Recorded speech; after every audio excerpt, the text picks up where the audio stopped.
Dawuh Kanjeng Nabi, man utiyal Qur'an wa ilmahu, barang siapa yang diberikan anugerah berupa Al-Qur'an dan ilmu-ilmu yang berkaitan dengan Al-Qur'an, fadzanna anna ahadan utiya khairan mimma uti, kemudian dia merasa tidak percaya diri, merasa enggak pede, merasa mencamai bengkalan, insecure. Nah, saling cuman semakin merasa bahwa ada orang lain yang mendapatkan nikmat yang lebih besar daripada nikmat Al-Quran yang dia dapatkan. Faqad ihtaqara ma anzalallahu ala Muhammadin sallallahu alaihi wasallam. Maka sama saja dia telah merendahkan Al-Quran yang diturunkan atas Nabi Muhammad sallallahu alaihi wasallam. Nah, ini penting sekali para hadirin sebagai sebuah muqaddimah, sebagai sebuah permulaan. Karena satu problem yang sering saya katakan, iki cuma semakin banyak santri kok semangat iki menjalani kehidupan sebagai seorang santri. Alumni yang tidak semangat, tidak bangga, tidak antusias menjadi seorang alumni. Bahkan banyak cuma semakin kayak itu alumni todus ngakoh jadi alumni akadik kastah menjadi seorang alumni pondok pesantren. Nah, problem utamanya apa? Karena mereka itu tidak memiliki satu hal yang dinamakan ma'rifatul qimah. Mereka tidak tahu harga yang sesungguhnya dari ilmu yang dia miliki, dari status santri, status alumni yang dia miliki. Mereka menganggap bahwa menjadi santri itu bukan sebuah hal yang membanggakan. Mereka meyakini bahwa menjadi alumni pesantren itu hal yang biasa-biasa aja, gak ada yang istimewa. Nah, sedangkan kaidah dasarnya seseorang itu tidak akan berjuang untuk sesuatu yang tidak dia banggakan. Seseorang tidak akan berjuang untuk mendapatkan sesuatu yang bagi dia tidak ada harganya. Intabuna Habib Umar, man arafa qadra ma yatlub sahulalahu ma badal. Barang siapa yang tahu harga sesungguhnya dari sesuatu yang sedang dia cari, sahulalahu ma badal, maka akan mudah bagi dia segala pengorbanan dan segala perjuangannya. Perjuangan sesulit apapun, pengorbanan seberat apapun akan terasa ringan jika dia tahu betapa berharganya sesuatu yang sedang dia cari, sesuatu yang sedang dia dapatkan. Imam Ghazali memberikan logika yang gimana Nabi beda nak kanak kene, nang ada nak kanak itu beda dua bareng. Emas 10 kilo, mainan anggap harga 10.000. Mana yang akan diambil oleh seorang anak kecil ini, emas atau mainan? Nah, mainan. Mengapa dia tidak mengambil emas? Apakah karena emas tidak berharga? Bukan. Karena dia tidak tahu betapa berharganya emas. Nah, itu problem banyak santri, problem banyak alumni di zaman sekarang. Allah Subhanahu wa taala sudah memberikan mereka nikmat Al-Qur'an, nikmat ilmu, nikmat berintisar kepada para kiai, para ulama, tapi kebanyakan masih menganggap emas sebagai mainan, masih menganggap mainan sebagai emas. Mereka tidak punya satu hal yang dinamakan ma'rifatul qimah. Acara-acara seperti ini para hadirin sekalian, para alumni sekalian, para santri sekalian, penting sekali untuk mengingat-ingatkan kita betapa agungnya, betapa besarnya nikmat yang diberikan Allah Subhanahu wa taala kepada kita, agar kemudian kita ini menjadi lebih semangat, lebih antusias untuk menjalankan muhimmah atau tugas-tugas kita sebagai para santri, tugas-tugas kita sebagai para alumni untuk meneruskan perjuangan para guru kita dan para masyayikh kita. Tentunya acara ini juga mengingat-ingatkan kita tentang azamatu minnatus syuyukh alaina, betapa besarnya jasa-jasa para guru kita atas diri kita. Karena disebutkan oleh Al-Habib Abdullah bin Alawi Al-Haddad, di dunia ini tidak ada kebaikan yang lebih besar yang bisa diberikan seseorang selain kebaikan ilmu. Kita bisa memberikan manfaat kepada siapapun, manfaat manfaat bantuan, manfaat yang lain, tapi tidak ada manfaat yang lebih besar, kata Habib Abdullah bin Alawi Al-Haddad, yang bisa kita berikan kepada seseorang selain manfaat ilmu. Karena itu di dunia ini tidak ada orang yang lebih besar jasanya kepada kita selain Kanjeng Nabi Muhammad SAW dan para ulama-ulama kita, para guru-guru kita yang mewarisi keilmuan beliau. Habib Abdullah Al-Haddad juga nadabu fa innaka la tajzi nabiyyaka ya fata walau jiktahu sa'yan alal aini sa'iri. Bahwa kamu tidak akan bisa membalas sedikit pun jasa baginda Nabi Muhammad SAW. Bahkan meskipun kamu bisa berjalan dari tempatmu ke Madinah, berjalan dengan kui soko ajaran cetak, cetak membebe sopo nang atas, ajaran cetak dari Madura dan Madinah untuk membalas atau dalam rangka membalas jasa Kanjeng Nabi, tidak akan sedikit pun bisa membalas jasa Kanjeng Nabi Muhammad SAW. Nah, maka dari itu yang penting juga diyakini oleh para alumni bahwa ikatan kita, ta'aluk kita, irtibat kita dengan para guru kita itu juga akan menentukan kebahagiaan, keberuntungan hidup kita di dunia sebelum akhirat. Ini mungkin yang selama ini banyak tidak disadari oleh para alumni. Ingat bahwa ikatannya dengan para guru itu tidak akan mempengaruhi kenyamanan hidupnya di dunia. Ini salah besar. Karena kenyamanan hidup di dunia, kata para hadirin, yang dijanjikan oleh Allah dalam Al-Quran itu ada syarat. Syaratnya dawuh Gusti Allah, firman Gusti Allah, man amila sholihan min dzakarin aw unsa falanuhyiyannahu hayatan thayyibah. Hayatan thayyibah, odi nyaman. Yang dijanjikan Allah dalam Al-Quran itu bersyarat amila sholihan min dzakarin aw unsa. Orang yang beramal soleh, beramal baik, dan dia beriman, maka akan janjikan dari Gusti Allah beri odik senyaman. Amal soleh itu memang banyak jalannya. Dapun para ulama tasawuf, at-turuq ilallah ka'adadi anfasil khalaik. Jalan menuju Allah ento akan di nafasnya makhluk saking banyaknya. Ini bukan jalan banyak, jalan menuju Roma dan banyak jalan menuju Allah.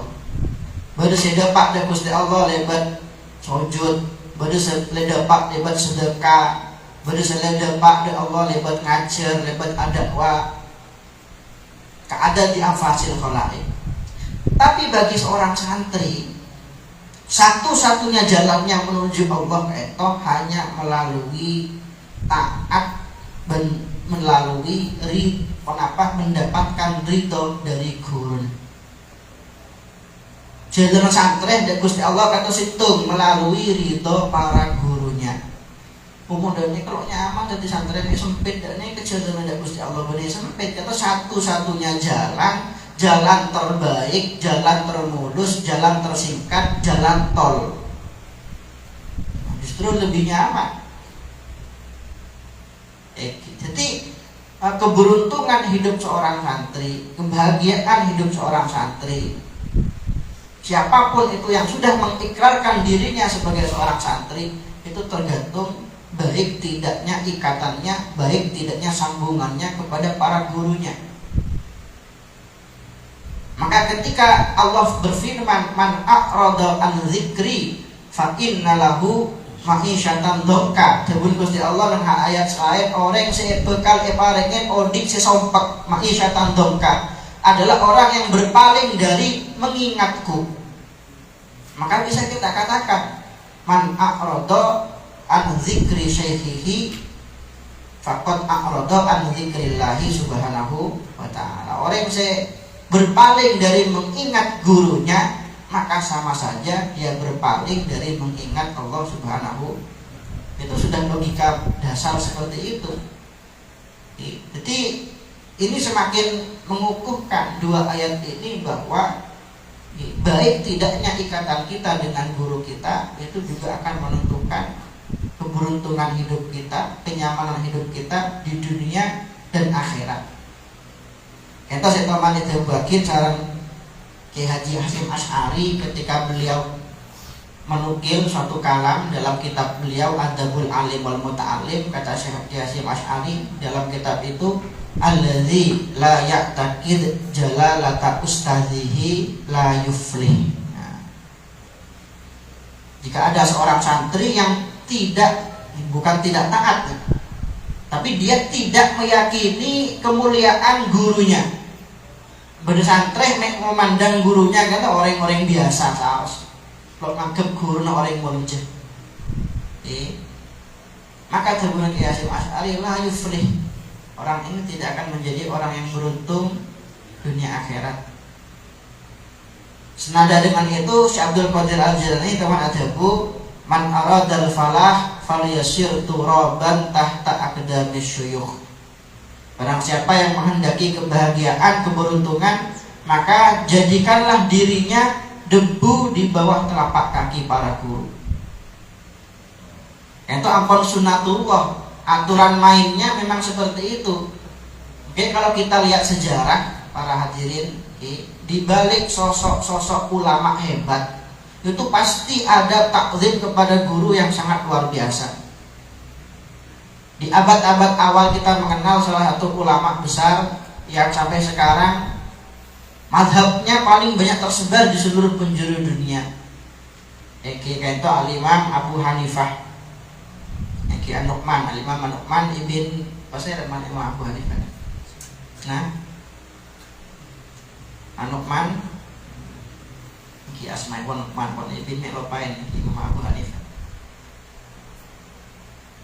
Manabi kita melihat data mazhab Hanafi itu sareng mazhab Syafi'i termasuk saingan.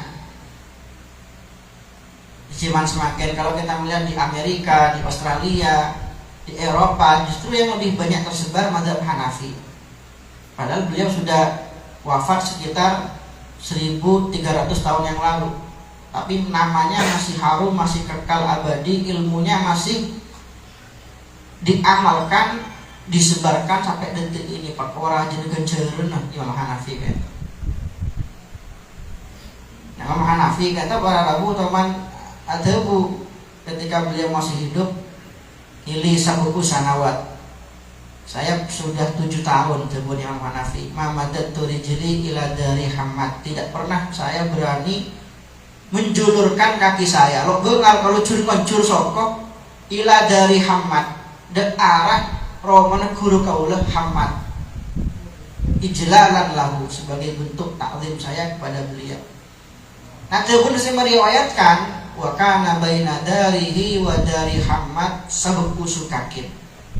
Walakin semua tetanggaan di guru punten, jarak antara rumah beliau dengan rumah guru beliau Hamad itu 7 rumah jauh. Nah, kita melihat juga kisah-kisah para ulama-ulama terdahulu. Jauh-jauh kita mengambil contoh bagaimana kisah Syekhona Khalil Bengkalan. Syekhona Khalil Bengkalan ya 100 tahun yang lalu jauh amat. Syekhona Khalil kata Pak Rabu, kalau kita melihat dari sejarah beliau, yang paling menonjol memang bagaimana beliau itu sangat takzim kepada para gurunya, luar biasa sekali.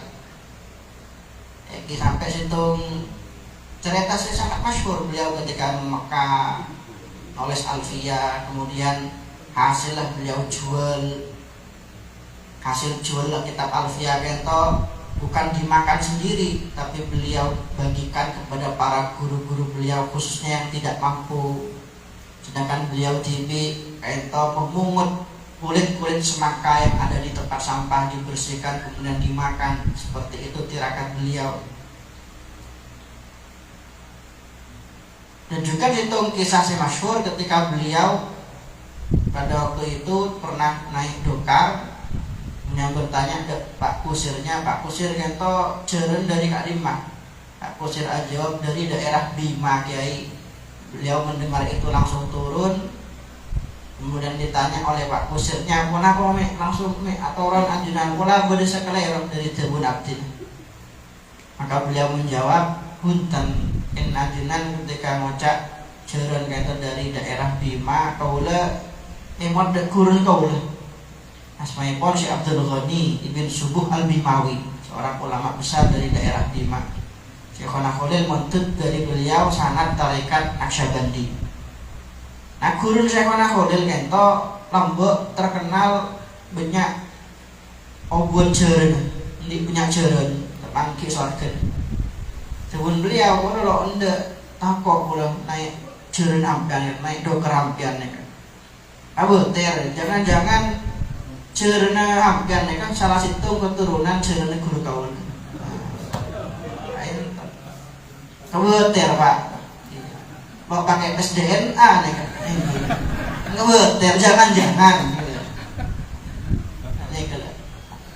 Maka Nabi kita melihat sejarah hidup beliau kan dikaruniai oleh Allah Subhanahu wa taala banyak santri, banyak murid. Bahkan Syekh Yasin Al-Fadani mencatat di zaman Syekhona Khalil itu beliau berhasil mencetak sekitar 1,5 juta santri. 3.000 diantaranya seorang alim allamah. Ketuan santri Pak, kalau kita membaca sejarahnya, taklim Syekhona itu sangat luar biasa. Syekhona Khalil, para hadirin, punya santri. Ini salah satu kisah tentang santri Syekhona Khalil yang bagi saya sangat inspiratif. Punya santri dari daerah Magelang, namanya Manap, asmaipun Manap.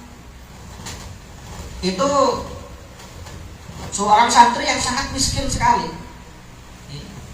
Nah, saking miskinnya, kalau liburan selama bulan Syakban sampai bulan Syawal, 2 bulan, santrinya ini bekerja di sawah orang-orang di daerah Banyuwangi dan sekitarnya dengan imbalan 2 karung beras.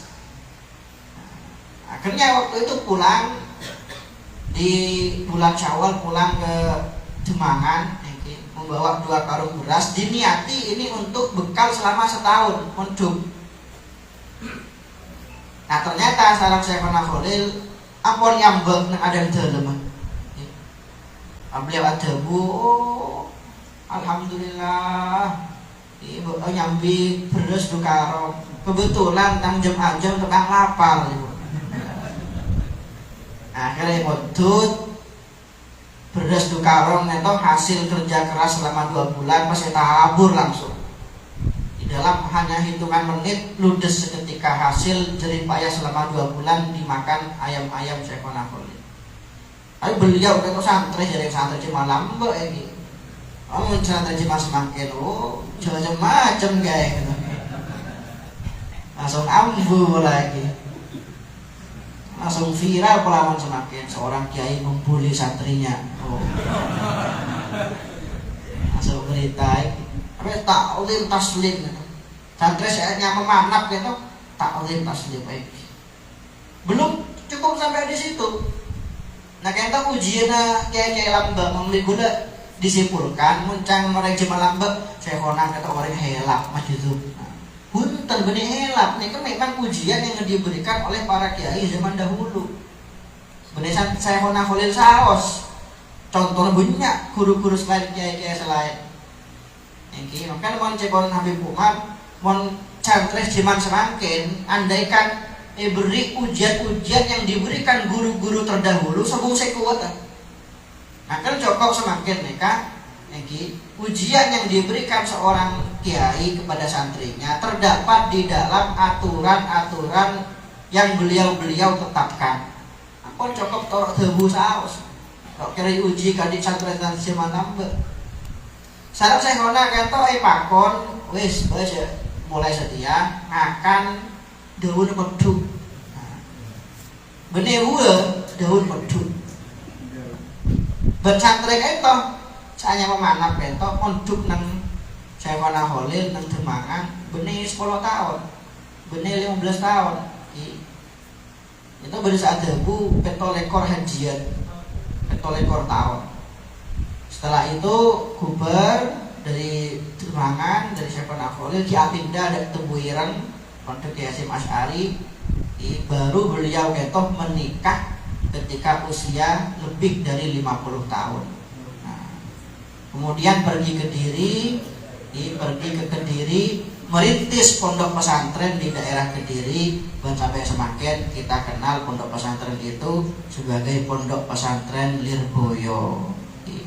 Itu kisah dari Kiai Manap pendiri pondok pesantren Lirboyo, atau yang kita kenal dengan nama hajinya Kiai Haji Abdul Karim. Semakin santren sekitar 45.000. Nah, manosah nih kebeni ajem. Nah, itu sudah sunnatullah para hadirin. Hampir taklim dan guru, hampir bekal ilmu jakin Gusti Allah. Aturan mainnya memang seperti itu. Lo bisa kabar. Karena para guru yang taklim kita sebut pada Pak Tebu al-madad ala qadril masyhad. Seberapa banyak, seberapa besar taklimmu masyhad kata cara pengang kepada guru, cara pandang kita ada guru, seberapa besar cara pandang kita kepada guru, seberapa besar itu pula pemberian yang akan diberikan oleh Allah Subhanahu wa taala. Barokah, manfaat, kejuran audit dan lain sebagainya. Karena kisah yang sangat masyhur juga kisah Habib Ali Al-Habsyi. Entah beliau para hadirin teman saking takzim ini Habib Ali Al-Habsyi kata kedua guru. Habib Ali Al-Habsyi. Aku belum ada pak cerita Habib karena aku yakin ikasda semuanya insya Allah pecinta habaib. Enggih. Kok takon bisa mas beda.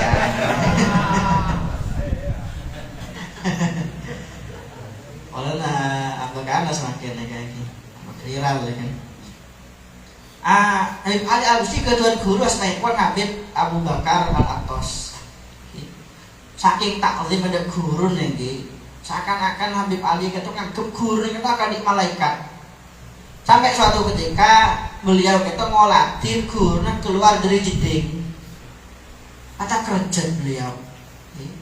Pada budak guru ya Habib, hatta anta tadkhul hammam. Nah, Habib, ajuran ini masuk jeding juga entah. Sangku guru ini kali malaikat ya kan, lo masuk jeding, lo makan, lo tidur. Saking sempurnanya gurunya di dalam pandangan Habib Ali Al-Habsyi. Nah, guru juga Habib Ali Al-Jufri. Habib Ali itu menabi kenapa kita lihat kami juga kaidah tadi berlaku. Takzim itu luar biasa ada guru Habib Umar. Suatu ketika teman alimki sarang para santri-santri Habib Umar. Sarang Habib Umar kan biasa mandi beracara di santrinya disuruh ayo kum ngadeg beri kalimat, beri ceramah 5 menit, 10 menit. Akhirnya pada situng Habib dari Madura. Habib Sodik kita langsung menep dari Madura. Di pakon di Habib Ali, di Habib Umar, kum, ayo ngadeg. Beliau nyoal seborah, Habib, kilo siap. Ya sama santri lagi, kilo siap. Apa? Akhirnya beliau makon selain untuk ngadeg. Nah, yang seding Habib Sodik itu Habib Ali. Di Habib Ali itu hobi. Telepon Habib Ali dari Habib Sodik itu Habib Umar ya kulak golak takalam umat takalam. Habib Umar ada moca ada budak ngadeg baru ngadeg. Habib kilo siap. Ada kilo siap. Diulang boleh. Habib Umar ada budak untuk ngadeg baru ngadeg. Habib kilo siap. Diulang boleh. Habib Umar ada budak ngadeg baru ngadeg. Pak ceramah. Kilo siap artinya. Nah, pas Habib Ali kan ada bu. Syuf lagi. Coba kini akhir. Lau qala Habib Umar lil jidar takallam saya takallamul jidar. Andai kan Habib Umar ini ngocak de tembok ceramah ke tembok ini pasti tukar ceramah. Maksudnya kenapa? Jemon pakon guru cepet aberen. Pasti bisa. Ada kata tidak bisa menepakon guru. Nah, karena perintah dari guru itu bukan hanya sekedar perintah. Al-amr minasy-syekh itu amrun ma'al inayah wa riayah wa du'a. Itu bukan hanya sekedar perintah, tapi perintah sekaligus pertolongan, sekaligus bantuan, sekaligus perhatian dari guru. Jadi menepakon guru pasti bisa, kudu yakin bisa. Nah, kita contoh bagaimana para ulama kita kedua taklim yang sangat luar biasa kepada para guru. Menambi urusan taklim, sampai menambi kita orang Madura kita nggak usah diajarin boleh. Saya ajarin boleh. Beda para hadirin para bu, seorang ustadz dari pondok pesantren Gunduk gitu. Kedua istiqomahan mana bilas darna maghrib kita tawassul. Nyari Fatihah ada guru-guru. Nah, jadi ya sampai saking banyak guru-guru saya kirimin Fatihah.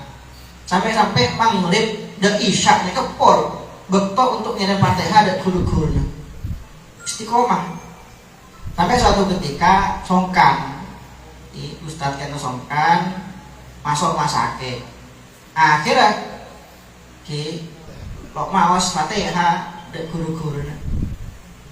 Akhirnya masuk masake, lok mawas Fatihah. Keesokan harinya, waktu maghrib isya di tengah keadaan antara sadar dan tidak sadar, guru-guru sebiasanya kirim Fatihah ini kan Rabu saja. Rabu saja pada guru selas itu mah sampai nengkuh dah abad sidik dah orang dah ustad kan. Oh ternyata kan gue dengan nak bah. Pantesan gue dan tak kirim merotik datang mana. Akhirnya itu akin dia mon, itu akin sama para guru-guru kayak itu arwah saya serabu kayak itu akin pada di jalan berza ustad kayak. Jadi sambungan antara guru di ngoret kento merupakan sambungan yang bukan halusinasi pun, tapi merupakan satu pemberian atau fakta yang sangat nyata dari Allah Subhanahu wa taala. Oke. Maka para hadirin, apa saja sebenarnya peran yang bisa diambil oleh para alumni untuk meneruskan perjuangan para masyayikh? Yang pertama tentu peran yang paling dan harus kita ambil itu adalah mengalirkan ilmu-ilmu yang didapatkan dari para guru kita. Salah satu ulama mana bilang karir Imam Syafi'i kita mana ada bu Al-Laits afqahu min Malik. Dilambang itu para Rabu ulama-ulama mujtahid mutlak sekelas Imam Syafi'i, Imam Maliki itu banyak, bukan hanya 4 saja. Ada Imam Al-Laits, ada Sufyan ibn Uyainah, ada Sufyan Ats-Tsauri, Umar bin Abdul Aziz juga seorang mujtahid mutlak. Tapi mengapa kok yang sampai kepada kita itu hanya 4 mazhab saja? Itu karena mazhab-mazhab yang lain itu ajarannya punah, pemikiran-pemikirannya punah karena tidak dicatat, tidak diteruskan oleh para murid-murid beliau. Jadi Imam Syafi'i kita ada bu Al-Laits afqahu min Malik. Seorang guna Imam Al-Laits, seorang ulama besar mahkamah Mesir, itu lebih fakih dari Imam Malik. Illa annahu dayya'ahu ashabuhu. Nah, tapi sayangnya beliau disia-siakan oleh para muridnya. Ilmunya tidak dicatat, ilmunya tidak dibukukan, ilmunya tidak disebarkan oleh para murid-muridnya. Ini tidak banget, ini murid-muridnya Imam Laits ini jadi tersangka. Makanya kata beliau, jangan sampai kita ini sebagai seorang santri menjadi tersangka karena tidak menyebarkan ilmu-ilmu para guru kita. Nah, para santri itu memang alumni pondok pesantren tidak dituntut untuk menjadi profesi tertentu. Ini, kalau yakin alumni Angelan itu dari berbagai profesi. Ini, beda saya guru, beda saya pejabat, beda saya pengusaha. Akan tetapi harus kita akui identitas utama kita itu adalah ilmu. Identitas kita sebagai seorang alumni adalah ngaji. Oke. Makanya apapun profesi kita, identitas ini jangan sampai hilang daripada kita. Jadi kita menyebarkan ilmu meskipun kita ngajar ngaji kenean, meskipun ngajar Al-Quran, meskipun mulai kita tampil di sosial media menyebarkan ilmu-ilmu dari para kiai kita, dari para ulama kita. Ini cuma semakin itu, aku lihat teman nyaran dari Kiai Azaim, teman beliau, ini cuma semakin itu banyak orang saya justru akan kagetan ketika melihat orang-orang selain gurunya. Contoh gini nang sosmed, saya sebarakin tebu-tebu orang lain. Ini bukan berarti melarang kita untuk beristifadah dari siapapun, bukan. Cuma tebu-tebu guru, otomatis pada apa? Ilmu si ekole dari guru, otomatis pada apa? Sedangkan ilmu ustaz-ustaz lain pada apa terus? Oh tahu bahkan banyak yang menjadikan sosmednya bukan untuk ajang kemanfaatan. Nah, maka kita harus sadar bahwa kita ini orang-orang pesantren adalah duta ilmu. Kita orang-orang pesantren adalah duta-duta yang seharusnya menyampaikan ilmu-ilmu dari para guru kita, para ulama kita. Karena kewajiban berdakwah itu bagi para alumni pesantren merupakan satu kewajiban yang tidak bisa ditawar-tawar lagi. Jadi dakwah itu manabi daguna guru Abdina Habib Umar. Definisi dari dakwah yang jamek manik adalah ikmalul fikri. Bagaimana kita menggerakkan pemikiran kita liinqadhin nas, untuk menyelamatkan manusia minal bu'di ilal qurbi, dari yang asalnya jauh menjadi dekat pada Allah, wa minal ghaflati ilal zikri, yang asalnya lalai menjadi ingat pada Allah, wa minal jahli ilal ilmi, yang asalnya bodoh menjadi tahu kepada Allah, bisyattal wasail wa anwa'il asalib, bisyattal wasail, dengan bermacam-macam media, wa anwa'il asalib, dan bermacam-macam metode. Dan ini dakwah merupakan tugas utama kita sebagai seorang santri. Langkung-langkung para hadirin, peran yang harus kita ambil di zaman sekarang itu adalah ad-dakwah bil hal, dakwah dengan perilaku. Syekh Buti dalam kitabnya Hakadza Falnad'u ilal Islam, beliau menyebutkan satu data dari sekian banyak orang-orang yang masuk Islam, jutaan orang-orang yang masuk Islam, ternyata yang masuk Islam karena bukti-bukti ilmiah, maksudnya masuk Islam karena berdebat dengan orang Islam atau berdiskusi atau mungkin membaca buku-buku yang berkaitan dengan Islam, itu hanya 15%. Yang tunduk kepada Islam dengan teori akal itu 15%. Sedangkan sisanya 85% kentok masuk Islam karena melihat akhlak-akhlak yang luar biasa yang dimiliki oleh umat Islam. Bener sih masuk Islam karena tentang ke Muslim dan orangnya akhlaknya luar biasa. Bener saya masuk Islam karena di kancah kampus di kancah Muslim ramah sekali, setiap bertemu dengan dia selalu senyum. Kita dakwah bil hal sangat berpengaruh sekali. Lebih-lebih semakin ento kaum pesantren ini menjadi sorotan. Dewan pendekun semakin yang sosial media, pesantren lagi di framing dengan framing yang sangat keji. Beda kasus pencabulan, viral luar biasa. Beda kasus kekerasan, viral luar biasa. Nah, maka itu tugas kita untuk menunjukkan keindahan pesantren dan orang-orang awam. Untuk menunjukkan bahwa pesantren itu tidak seseram apa yang mereka lihat di sosial media. Karena yang penting, ini tugasnya orang-orang yang bergelut di sosial media dan Kita harus sadar itu. Bukan perbanyak klarifikasi, oh tidak, pesantren tidak seperti itu. Tunjukkan, buktikan dengan contoh nyata bahwa pesantren itu memang tempat yang sangat indah dan sangat ramah kepada siapapun. Dan alumni pesantren juga merupakan orang-orang yang sangat baik dan sangat ramah kepada siapapun. Maka namun cuman semakin pas beda pondok, beda pondok pas santrena pas terus akoran, bisa jadi karena alumninya tidak bisa menunjukkan wajah pesantren ini kepada masyarakat. Nanti akui atau tidak, kita depan kamar nyambiknya mana pesantren. Kan kudu sikut pada Pak Torele alik nekah para adik-adik yang punya akun baik itu FB, TikTok, WA dan lain-lain. Kalian ini jadi sorotan.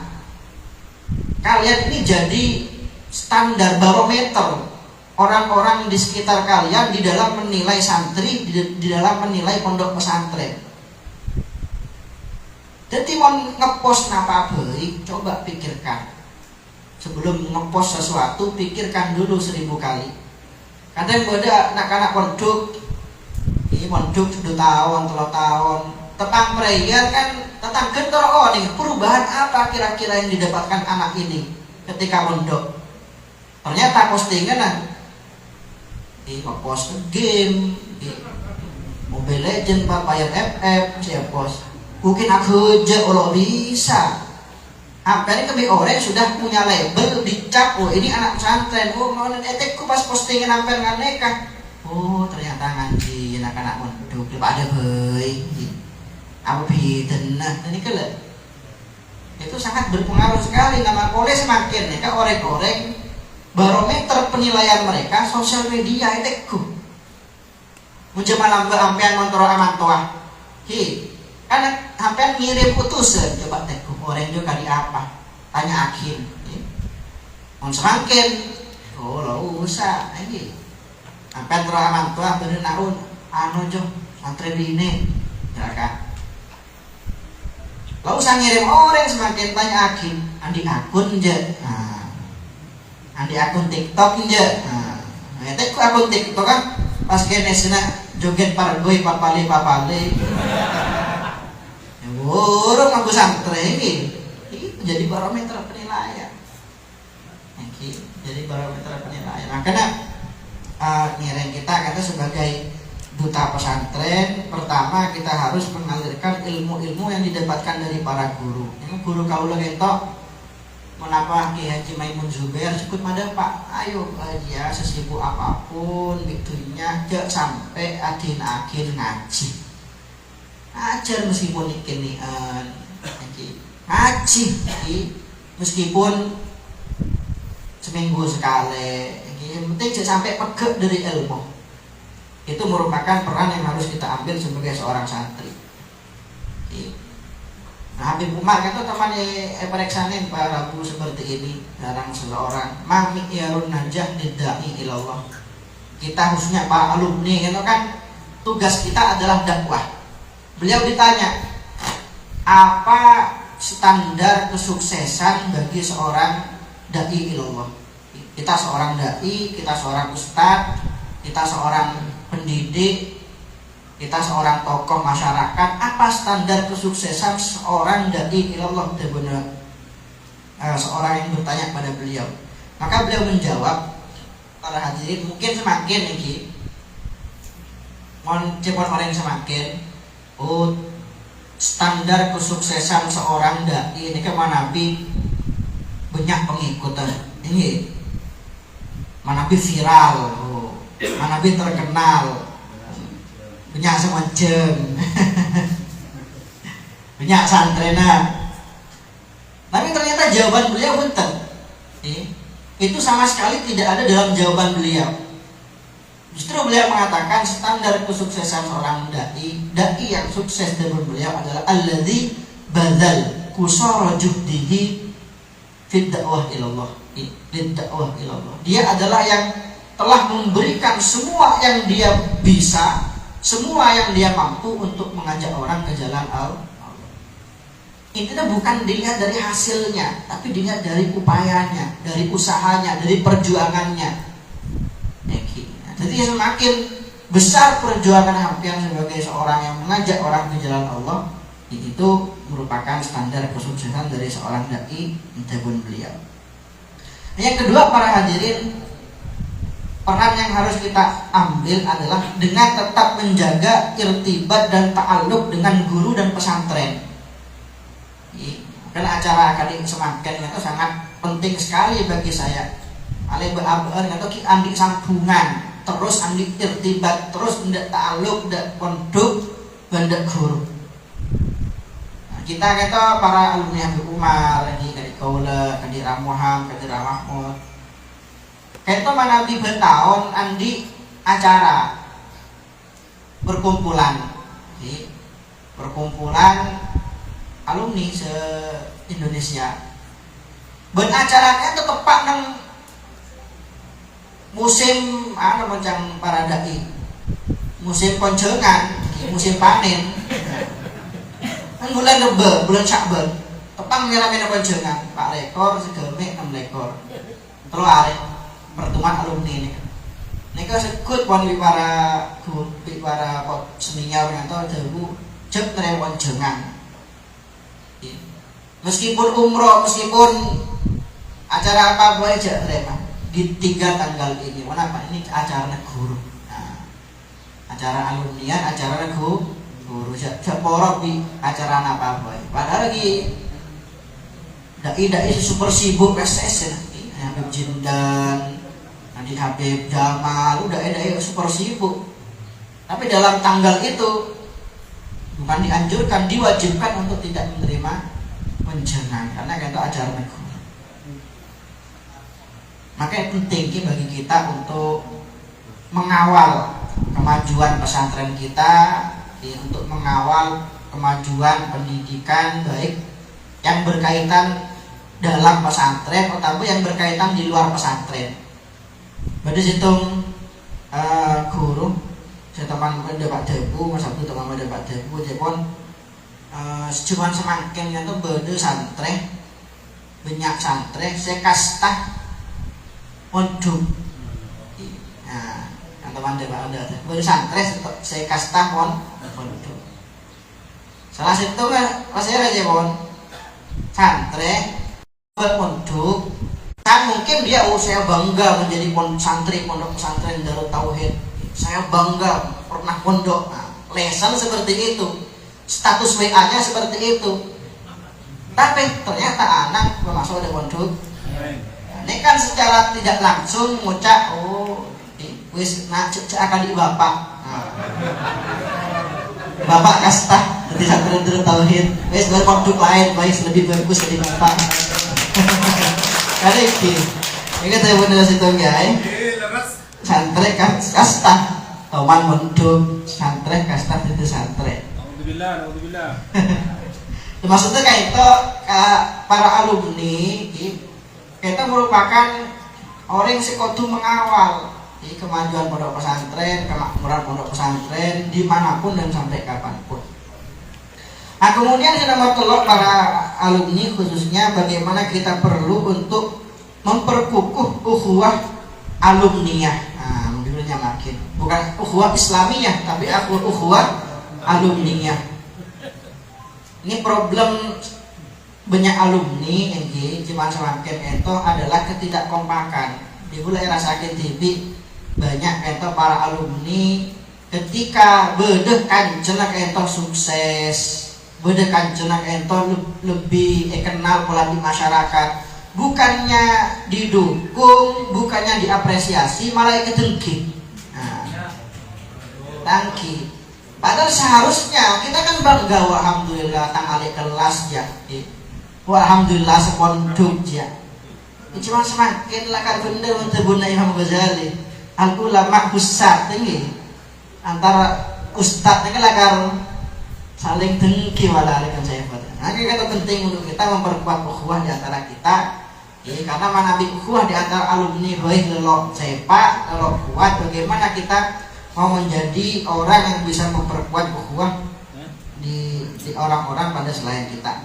Kemudian nomor 4, kento memprioritaskan guru penting, tapi tidak meremehkan yang lain.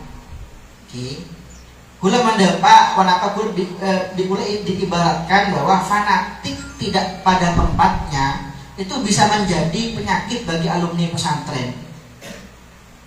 Kadang ada misalkan dalam situng acara, situng disah, ada kiai Rabu dari pondok lain.